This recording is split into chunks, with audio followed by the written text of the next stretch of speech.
이 시간 우리에게 주시는 하나님의 말씀은 시편 20편입니다. 환난 날에 여호와께 내게 응답하시고 야곱의 하나님의 이름이 너를 높이 드시며 성소에서 너를 도와주시고 시온에서 너를 붙드시며 내 모든 소재를 기억하시며 내 번제를 받아주시기를 원하노라. 내 마음의 소원대로 허락하시고 내 모든 계획을 이루어 주시기를 원하노라. 우리가 너의 승리로 말미암아 계가를 부르며 우리 하나님의 이름으로 우리의 깃발을 세우리니 여호와께서 내 모든 기도를 들어주시기를 원하노라. 여호와께서 자기에게 기름 부음 받은 자를 구원하시는 줄 이제 내가 아노니 그의 오른손에 구원하시는 힘으로 그의 거룩한 하늘에서 그에게 응답하시리로다. 어떤 사람은 병거 어떤 사람은 말을 의지하나 우리는 여호와 우리 하나님의 이름을 자랑하리로다. 그들은 비틀거리며 엎드러지고 우리는 일어나 바로 서도다. 여호와여 왕을 구원하소서. 우리가 부를 때에 우리에게 응답하소서. 아멘. 시편 20편은 시편 전체 중에서 가장 직접적으로 이방 나라와의 전쟁에서의 승리를 기원하는 시입니다. 이 시는 왕이 이방 나라와의 전쟁을 위해서 군사를 이끌고 출정하기에 앞서서 성전에서 제사를 드릴 때 왕과 온 백성들이 함께 낭송하는 출정시로 불리고 있습니다. 또한 넓은 의미에서 볼 때 결국 어떤 종류의 환난이라도 하나님이 함께 하시면 반드시 극복하고 승리할 수 있다는 확신에 근거하여 부르는 노래이기 때문에 장르상 신정시로 분류됩니다. 신정시의 정자는 정사 정자로서 나라를 다스리는 일이라는 뜻입니다. 즉 이 세상을 하나님의 경륜과 섭리대로 다스리심을 찬양하는 시라고 할 수 있습니다. 하지만 본 시를 궁극적으로 보면 주의 백성이 다윗이 예표하는 영원한 왕이신 주님께서 이방 나라를 상징하는 악의 세력을 정복하고 영원한 의의 승리를 이루고 완전한 하나님 나라를 건설하실 것을 기원하고 있는 내용이라고 할 수가 있습니다. 본시가 언제 기록되었는지 자세히 나와 있진 않지만 다윗이 이방 나라 정복을 위해서 전쟁을 많이 하던 그런 왕정 초기 때로 보고 있습니다. 수많은 전쟁 중에서도 중대한 결전이었던 암몬과 아람 연합군과의 일전을 위해 출정할 때 지어진 것으로 추정하고 있습니다. 암몬과 아람 연합군과의 전쟁은 사무엘하 10장 1절에서 19절에 나와 있습니다. 다윗은 암몬 왕 나하스와 동맹을 맺고 평화로운 관계를 잘 유지하였습니다. 그런데 어느 날 암몬 왕 나하스가 죽었다라는 소식을 듣고 다윗은 그를 조문하기 위해서 신하들을 조문 사절단을 꾸려서 보냅니다. 다윗의 조문객을 맞이한 암몬 왕 한온은 그것이 다윗이 암몬을 엿보고 공격하려는 의도가 담긴 것이라는 그런 신하들의 말에 넘어갑니다. 신하들의 말에 귀를 기울여서 다윗의 신하들을 잡아서 수염을 깎고 옷의 절반을 잘라 돌려보냅니다. 사절단의 수염을 깎고 옷의 절반을 잘라 하반신이 다 보이게 하는 것은 당시로서 최고의 수치와 모욕을 주는 일이었습니다. 왕을 대신하여 온 사절단을 이렇게 모욕을 주고 보낸다라는 것은 전쟁을 선포하는 것과 같은 의미입니다. 암몬은 이런 행동들을 하면 다윗이 자신을 치러 올 것이라 예상하고 은 1000달란트로 아람과 여러 나라들을 용병으로 고용합니다. 다윗은 암몬과 아람 군대를 향해서 직접 출전하여서 큰 승리를 거두게 되죠. 아무리 별거 아닌 것 같은 전쟁도 결코 가벼운 전쟁은 없습니다. 아무리 싸움을 좋아하는 사람도 전쟁을 즐겨 한다면 그는 정신적으로 문제가 있는 겁니다. 누구나 두렵고 떨리는 것이 바로 전쟁입니다. 누구나 피하고 싶습니다. 전쟁에 참전했다가 살아 돌아오리라는 보장이 없습니다. 전쟁에 출정하는 군인들뿐만 아니라 그의 가족들은 더 두려워합니다. 그런 상황 속에서 하나님께 모든 것을 맡기고 승리하고 돌아올 수 있도록 기도하고 있는 시가 바로 오늘 시편의 내용입니다. 이 시는 크게 세 부분으로 나누어집니다. 1절에서 3절은 출정에 앞서서 백성들이 왕을 위해 기도하는 내용이고, 또 4절에서 6절은 하나님의 도우심으로 승리의 계가를 부를 수 있도록 비는 기도입니다. 또 7절에서 9절은 오직 하나님만 의지하는 왕의 승리를 비는 최종적인 기도라 할 수 있습니다. 이런 시의 배경과 구조를 기억하시면서 공동 번역으로 읽어보겠습니다. 야훼께 비옵니다. 우리 임금이 곤경에서 기도하거든 야곱의 하나님 야훼께서는 그 기도를 들으시고 지켜주소서. 성소로부터 임금에게 도움을 내리시고 시온산에서 임금을 붙들어 주소서. 임금이 바치는 예물을 마음에 두시고 드리는 번제를 다에게 받아 주소서. 임금의 계획을 이루어 주시고 그의 소원 그대로 채워 주소서. 임금의 승리를 소리 높여 기뻐하고 하나님 이름으로 깃발을 높이 지키리니 야훼여 우리 임금의 모든 청원을 들어 주소서. 이제는 알았습니다. 야훼께서 기름 부으신 임금에게 승리 주심을 그 거룩한 하늘에서 그의 기도 들으시고 오른손 힘차게 뻗어 승리 주심을 누구는 병거를 믿고 누구는 기마를 믿지만 우리만은 우리 하나님 야훼의 이름을 믿사옵니다. 이 사람들은 휘청거리어 쓰러지겠지만 우리는 꿋꿋이 선 채 넘어지지 않사옵니다. 야훼여 우리 임금에게 승리를 주소서. 우리가 부르짖을 때에 들으소서. 아멘. 성도님들은 카약을 타보신 적이 있으십니까? 저는 뉴질랜드 여행을 갔다가 처음 카약을 타봤습니다. 너무 아름다운 호수 위에 설산을 바라보면서 타는 그 카약은 아직도 잊을 수가 없습니다. 그런데 카약을 탈 때 중요한 것이 있습니다. 어떻게 노를 저어야 빠르게 나갈 수 있는지보다 물에 잘 빠지는 법이 중요합니다. 온 힘을 다해서 빠지기를 거부하고 아둥바둥 해야 배를 잘 탈 것 같은데 그럴수록 앞으로 나아가지 못하고 실력도 늘지 않는다고 합니다. 빠졌을 때 크게 당황해서 사고가 나기 일쑤입니다. 오히려 카약이 뒤집어질 것 같을 때 당황하지 말고 몸을 던져 물에 입수했다가 다시 배에 바로 올라타는 것이 중요합니다. 구명조끼를 하고 있기 때문에 절대 익사할 일이 없다는 사실을 알고 어떤 상황에서도 당황하지 말라는 겁니다. 저는 당시 잔잔한 호수에서 카약을 타서 물에 빠질 일은 없었지만 파도가 있는 바다에서 카약을 탈 때는 배가 뒤집히고 바다에 빠질 때가 있습니다. 그때 당황하지 않고 힘을 빼고 바다와 파도에 몸을 맡기는 것이 카약을 탈 때 가장 중요하다는 겁니다. 우리의 인생도 마찬가지입니다. 우리는 카약같이 흔들거리는 배를 타고 인생의 항해를 가고 있습니다. 배가 뒤집힐 것 같은 파도도 만납니다. 그때 우리의 힘으로 그 문제를 해결하려고 힘을 주면 줄수록 오히려 배는 더 뒤집어지게 되고 또 당황하여서 그 물에서 빠져나오기가 힘들어집니다. 오늘 시인은 그런 파도를 만났을 때 어떻게 해야 하는지 본문 1절에 이렇게 말씀하고 있습니다. 환난 날에 여호와께서 내게 응답하시고 야곱의 하나님의 이름이 너를 높이 드시며. 본시는 환난 날에라는 말로 시작합니다.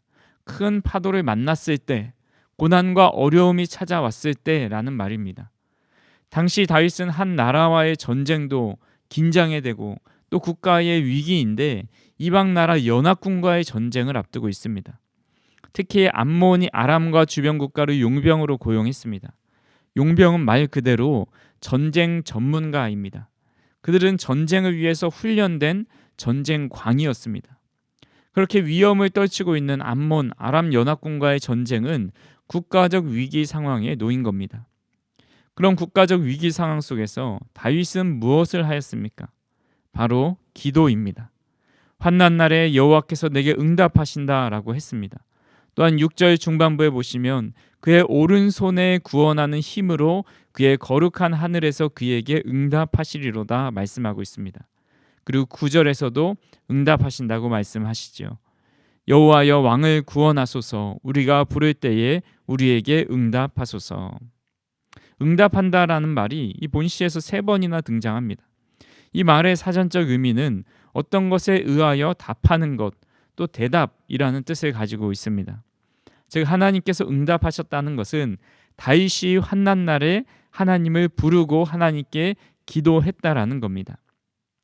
우리는 한 주를 돌아보면 한 주가 어떻게 지났는지 모르게 너무 바쁜 인생을 살아가고 있습니다.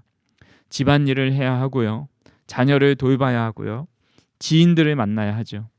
외식을 해야 되고 쇼핑을 해야 하고 취미생활 등을 하느라 너무 바쁘게 지내고 있습니다.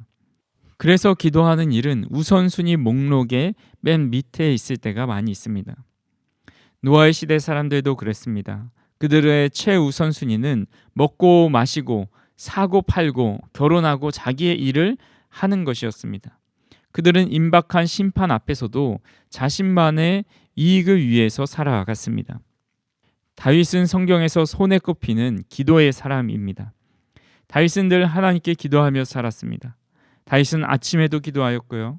저녁에도 기도하였고 낮에도 기도하였습니다. 그의 모든 삶의 문제들을 가지고 하나님 앞에 나아가서 기도하였습니다. 우리가 지금까지 살펴본 시편들만 하더라도 아침에 부르는 시, 저녁에 부르는 시, 환난 때에 부르는 시, 승리할 때 부르는 시, 우리 일상의 삶에 해당이 안 되는 부분이 없을 정도로 다윗은 매 순간 찬송시로 하나님께 찬양하며 기도하였습니다. 반대로 성경에서 사울 왕이 기도했다라는 표현은 한 번도 등장하지 않습니다. 철로 역정을 쓴 존 버녀는 기도가 목회자들에게 가장 중요한 자질이라고 했습니다. 설교를 아무리 잘해도 기도의 능력에 대한 믿음이 없으면 설교가 영혼을 변화시킬 수 없는 겁니다. 행정을 아무리 잘하고 소그룹을 아무리 잘 인도해도 기도에 헌신되어 있지 않으면 그 목회자가 사역하는 교회는 영적으로 약해질 수밖에 없습니다. 존 버녀는 목회자를 향해서 말했지만 이 말은 하나님을 믿는 모든 성도에게 해당되는 말입니다. 아무리 세상에서 돈이 많아도, 아무리 교회에서 일을 많이 한다 하여도, 아무리 세상에서 인정받고 성공한다 하여도 기도가 없으면 그의 삶은 영적인 삶을 살아가는 것이 아니라 육적인 삶을 살아갈 수밖에 없습니다. 존 칼빈은 기독교 강요에서 기도를 해야 하는 이유에 대해서 6가지로 이렇게 정의했습니다. 첫째로, 우리 마음이 하나님을 찾고 사랑하며 예배하는 진지하고 뜨거운 열망으로 불타오르게 하기 위해서이다. 둘째로, 우리의 마음에 우리가 하나님을 증인으로 삼는 것을 부끄러워하게 만들 만한 어떤 욕정이나 어떤 소원도 들어오지 못하게 하기 위해서이다. 세 번째로, 마음으로 하는 참 감사를 통해서, 그리고 감사를 표현하는 것을 통해서 그의 은총을 받을 준비를 하기 위해서이다. 네 번째로, 우리가 간구한 것들을 취하게 되고 그가 우리의 기도에 응답하셨음을 확신하는 가운데 우리가 더욱 뜨겁게 그의 선하심을 묵상하는 데 이르도록 하기 위해서이다. 다섯 번째, 기도를 통하여 우리가 얻게 되었다고 인정하는 것들을 더욱 큰 기쁨 가운데 받아들이기 위해서이다. 마지막 여섯 번째로, 하나님의 섭리를, 그것의 실행과 그것에 대한 경험이 우리의 연약함에 부합하는 방식으로 우리의 영혼에 확정하도록 하기 위해서이다. 두말할 필요 없이 성도는 기도해야 합니다. 우리는 창조하신 하나님 앞에 우리의 모든 상황을 아뢰고 하나님과 긴밀한 관계를 맺으며 살아갈 때 하나님을 사랑하게 되고 하나님의 증인이 되고 하나님의 은총을 받게 됩니다. 기도해야 하나님의 응답을 받을 수 있고 기쁨이 생기고 하나님의 뜻을 깨달을 수 있습니다. 하나님은 우리의 기도를 들으시고 응답하신다고 3번이나 말씀하실 뿐만 아니라 성경 전체를 통해서 계속해서 이 일을 감당하라고 말씀하고 있습니다. 간절히 바라기는 저와 우리 성도님들이 가장 중요한 일 위에 기도하는 것을 최우선으로 두고 살아가서 하나님의 응답을 날마다 경험할 수 있기를 주님의 이름으로 축원합니다. 두 번째로, 환난날에 하나님의 이름을 의지해야 합니다. 오늘 말씀에 응답하셨다라는 말이 3번 등장했듯이 하나님의 이름도 3번 등장합니다. 본문 1절을 다시 한번 읽어보겠습니다. 환난날에 여호와께서 내게 응답하시고 야곱의 하나님의 이름이 너를 높이 드시며. 5절도 보시면 우리가 너의 승리로 말미암아 계가를 부르며 우리 하나님의 이름으로 우리의 깃발을 세우리니 여호와께서 내 모든 기도를 이루어 주시기를 원하노라. 또 7절에 보시면 어떤 사람은 병거, 어떤 사람은 말을 의지하나 우리는 여호와 우리 하나님의 이름을 자랑하리로다. 하나님의 이름이 너를 높이고 하나님의 이름으로 깃발을 세우시고 하나님의 이름을 자랑합니다. 본문에 나오는 세 구절에서 하나님의 이름은 공통적인 역할을 하고 있습니다. 바로 하나님의 이름을 믿는 자들에게는 자랑거리요 자부심이 되십니다. 하나님의 이름 자체가 바로 믿는 자들의 능력이고 승리를 가져다 주는 힘이라 할 수 있습니다. 하나님께서 모세를 이스라엘 백성에게 보내실 때 자신의 이름에 대해 이렇게 말씀하셨습니다. 출애굽기 3장 14절에서 15절 말씀입니다. 하나님이 모세에게 이르시되 나는 스스로 있는 자이니라. 또 이르시되 너는 이스라엘 자손에게 이같이 이르기를 스스로 있는 자가 나를 너희에게 보내셨다 하라. 하나님이 또 모세에게 이르시되 너는 이스라엘 자손에게 이같이 이르기를 너희 조상의 하나님 여호와 곧 아브라함의 하나님 이삭의 하나님 야곱의 하나님께서 나를 너희에게 보내셨다 하라. 이는 나의 영원한 이름이요 대대로 기억할 나의 칭호니라. 아멘. 하나님은 스스로 있는 자라는 말씀은 하나님은 하나님이시라는 말씀입니다. 다른 그 어떤 설명도 필요 없는 말입니다. 모세는 이집트의 왕자로 살다가 40세에 광야로 도망쳤습니다. 그리고 40년 만에 이스라엘 백성들 앞에 서야 했습니다. 이스라엘 백성들 중에 누가 모세를 따르겠습니까? 그때 하나님은 모세에게 자신을 보낸 분은 스스로 계시는 하나님이라고 말하라고 말씀합니다. 아브라함의 하나님, 이삭의 하나님, 야곱의 하나님이 자신을 이스라엘 백성에게 보내었다고 말하라는 것입니다. 이스라엘 백성들에게 하나님이라는 이름은 자랑이요, 능력이요, 찬송이며 축복입니다. 하나님의 이름은 그들에게 보증수표와도 같기 때문입니다. 우리가 잘 알고 있는 다윗도 자신이 가진 무기는 칼과 창과 단창이 아니라고 말했습니다. 그가 골리앗 앞에 나갈 때 나는 만군의 여호와의 이름으로 내게 나아간다고 말합니다. 엘리야가 바알 선지자들에게 제의하였습니다. 송아지 둘을 가져오게 해서 그 송아지를 하나씩 택해서 각을 떠 나무 위에 올려놓고 불을 붙이지 말고 각자의 신을 부르자고 말합니다. 열왕기상 18장 24절 말씀입니다. 너희는 너희 신의 이름을 부르라. 나는 여호와의 이름을 부르리니 이에 불로 응답하는 신 그가 하나님이니라. 백성이 다 대답하되 그 말이 옳도다 하니라. 엘리야는 너희 신의 이름을 부르라. 나는 여호와의 이름을 부른다라고 말합니다. 신의 이름 자체에 능력이 있기 때문에 각자 믿는 신의 이름을 부르고 응답을 기다리고 있는 겁니다. 솔로몬은 잠언 18장 10절에서 이렇게 고백합니다. 여호와의 이름은 견고한 망대라. 의인은 그리로 달려가서 안전함을 얻느니라. 하나님의 이름은 하나님 안에 여러 가지 특성이나 성품 모든 것을 포함하고 있습니다. 여호와 이레 준비하시고 예비해 주시는 하나님, 여호와 라파 치료하시는 하나님, 여호와 니시 승리케 하시는 하나님, 여호와 샬롬 평안을 주시는 하나님, 여호와 삼마 자신의 백성과 함께 하시는 하나님, 여호와 하나님이라는 이름 안에 이런 하나님의 모든 속성이 다 들어가 있습니다. 우리 주님께서도 자신이 어떤 분인지를 알려주셨습니다. 나는 생명의 떡이다. 세상의 빛이다. 선한 목자이다. 부활이요 생명이다. 길이요 진리요 생명이다.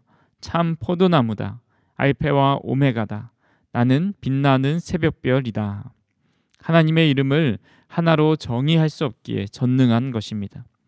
세상에는 다양한 분야가 있고 그 분야별로 전문가가 있습니다. 정치, 사회, 예술, 스포츠, 금융, 종교, 과학, 문학 등등의 분야에 뛰어난 전문가가 있습니다. 우리가 어떤 분야의 조언을 구한다든지 도움이 필요할 때 그런 전문가를 알고 있다면 너무 큰 힘이 되고 도움을 받을 수가 있을 겁니다. 하지만 인간은 언제나 한계가 있습니다. 언제나 어떤 문제든지 모든 것을 다 도와줄 수는 없습니다. 하지만 하나님은 다릅니다. 하나님의 이름을 의지하는 사람은 어떤 분야이든 어떤 상황이든 상관없이 전능하신 하나님의 도움을 받을 수 있습니다. 찬송가 93장 예수는 나의 힘이요 라는 찬송가를 지은 윌 톰슨이라는 분은 세속적인 노래를 많이 작곡한 유명 작곡가였습니다. 그러다가 복음성가 작사로 전향해서 그가 지은 복음성가도 큰 인기를 얻었습니다. 그는 하늘 보좌에 계신 하나님이 아니라 자신의 삶 깊숙이 찾아온 그 하나님에 대해, 예수님에 대해 가사를 쓰면서 찬송가를 지었습니다. 예수는 나의 힘이요 내 생명 되시니 구주 예수 떠나 살면 죄 중에 빠지리. 눈물이 앞을 가리고 내 맘에 근심 쌓일 때 위로하고 힘 주시리 주 예수. 예수는 나의 힘이요 내 친구 되시니 그 은혜를 간구하면 풍성히 받으리. 햇빛과 비를 주시니 추수할 곡식 많도다. 귀한 열매 주시느니 주 예수. 예수는 나의 힘이요 내 기쁨 되시니 그 명령을 준행하여 늘 충성하겠네. 주야로 보호하시며 바른 길 가게 하시니 의지하고 따라가리 주 예수. 예수는 나의 힘이요 내 소망 되시니 이 세상을 떠나갈 때 곧 영생 얻으리. 한없는 복을 주시고 영원한 기쁨 주시니 나의 생명 나의 기쁨 주 예수. 우리의 예수님은 하늘의 보좌에서 영광 가운데 앉아 계신 분이 아니라 구체적으로 성도의 슬픔을 위로하시고 낙심할 때 힘이 되어주시고 보호자가 되셔서 우리와 일평생 함께 걸어가고 있다라는 것을 가사에 담고 있습니다. 사도 바울이 하나님의 힘의 위력이 얼마나 큰지 에베소서 1장 19절에 이렇게 고백하고 있습니다. 그의 힘의 위력으로 역사하심을 따라 믿는 우리에게 베푸신 능력에 지극히 크심이 어떠한 것을 너희로 알게 하시기를 구하노라. 하나님의 능력으로 믿는 우리에게도 예수님에게 행하신 능력을 그대로 베풀어 주신다 말씀하고 있습니다.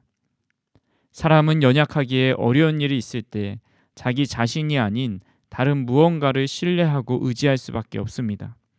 세상 사람들은 이 땅에 속한 것들을 신뢰하고 추구합니다. 어떤 사람은 병거를, 어떤 사람은 말을 의지하죠.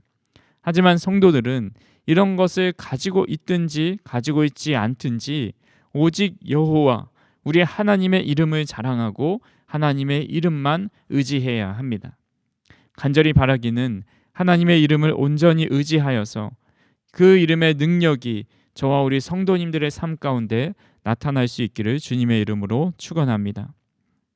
환난 날에 여호와께 기도하고 여호와의 이름을 의지하는 사람은 이 환난을 이겨내고 결국 그 전쟁에서 승리하게 됩니다. 6절 말씀입니다. 여호와께서 자기에게 기름 부음 받은 자를 구원하시는 줄 이제 내가 아노니 그의 오른손에 구원하는 힘으로 그의 거룩한 하늘에서 그에게 응답하시리로다. 아멘. 하나님께 기름 부음을 받았다는 것은 그가 하나님의 택함을 받은 자라는 것을 의미합니다. 하나님께 기름 부음을 받은 자가 망하게 되면 어떻게 될까요? 하나님의 신실성에 치명적인 문제가 생깁니다. 하나님은 신뢰할 수 없는 분이 됩니다. 나아가 하나님의 능력도 의심을 받게 됩니다. 자기가 택한 자도 구원하지 못하는 분이라는 소리를 듣게 되는 것이죠. 그렇게 하나님은 자신이 기름 부음 받은 자를 망하지 않게 하십니다. 시인은 이러한 확신에 근거하여서 승리의 찬가를 부르고 있는 겁니다. 중요한 것은 하나님께 기도하고 여호와의 이름을 의지하는 사람이 하나님의 능력을 경험하게 된다는 겁니다. 사울 왕도 처음으로 왕으로 세워졌을 때 기름 부음을 받았습니다. 하지만 그는 하나님께 기도하지 않았고 하나님의 이름도 의지하지 않았습니다. 결국 그는 하나님께서 구원해 주신 것이 아니라 버림을 받았습니다. 이스라엘의 수많은 왕들도 마찬가지입니다. 왕으로 임명될 때는 반드시 기름 부음을 받습니다. 하지만 수많은 왕들 중에 대부분 하나님께 기도하지 않고 하나님의 이름보다 말과 병거를 더 의지하여서 하나님의 능력을 경험할 수 없었습니다. 오늘 본문 8절에 이렇게 말씀하고 있습니다. 그들은 비틀거리며 엎드러지고 우리는 일어나 바로 서도다. 여기서 그들은 다윗의 대적들을 말하지만 더 넓은 의미로는 하나님께 기도하지 않고 하나님의 이름을 앞세우지 않는 사람을 말합니다. 다윗은 대적들이 비틀거리며 엎드러지지만 하나님의 이름을 앞세운 자신의 군대는 결코 넘어지지 않을 것을 확신하고 있습니다. 그렇게 우리가 기도하고 여호와의 이름을 앞세우며 살아간다면 성령의 기름 부음 받은 우리는 절대 망하지 않고 하나님의 보호와 능력을 맛보며 살아가게 됩니다. 그리고 결국 최후 승리를 얻게 된다는 사실을 꼭 믿으실 수 있기를 바랍니다. 오늘 우리가 함께 나눈 말씀은 영적 전쟁터를 향해서 출정하기 앞서서 늘 기억해야 할 말씀입니다. 치열한 영적 전쟁은 우리의 능력으로 이겨낼 수가 없습니다. 오직 기도하고 여호와의 이름을 의지해야 합니다. 우리 예수님은 이 땅에서 이미 사망 권세를 기도와 하나님의 이름으로 승리하였고, 우리도 예수님의 뒤를 따라 그 승리의 계가를 부르며 개선할 수 있는 은혜를 주셨습니다. 저와 우리 성도님들이 매일 매 순간 기도하고 하나님의 능력의 이름을 붙잡아서 하루하루 영적으로 승리하는 삶을 살아갈 수 있기를 주님의 이름으로 축원합니다. 사랑과 은혜가 풍성하신 하나님 아버지, 우리의 기도에 응답하여 주옵소서. 우리가 부르짖을 때에 하나님께서 응답하여 주시고 하나님의 이름의 능력을 나타내 보여 주옵소서. 우리의 환난 날에 여호와께서 응답하여 주시고 야곱의 하나님의 이름이 더 높이 들려 하나님께 영광 올려드리며 승리하는 삶을 살아가는 우리 모든 성도님들이 되게 하여 주시옵소서. 예수님의 이름으로 기도하옵나이다. 아멘.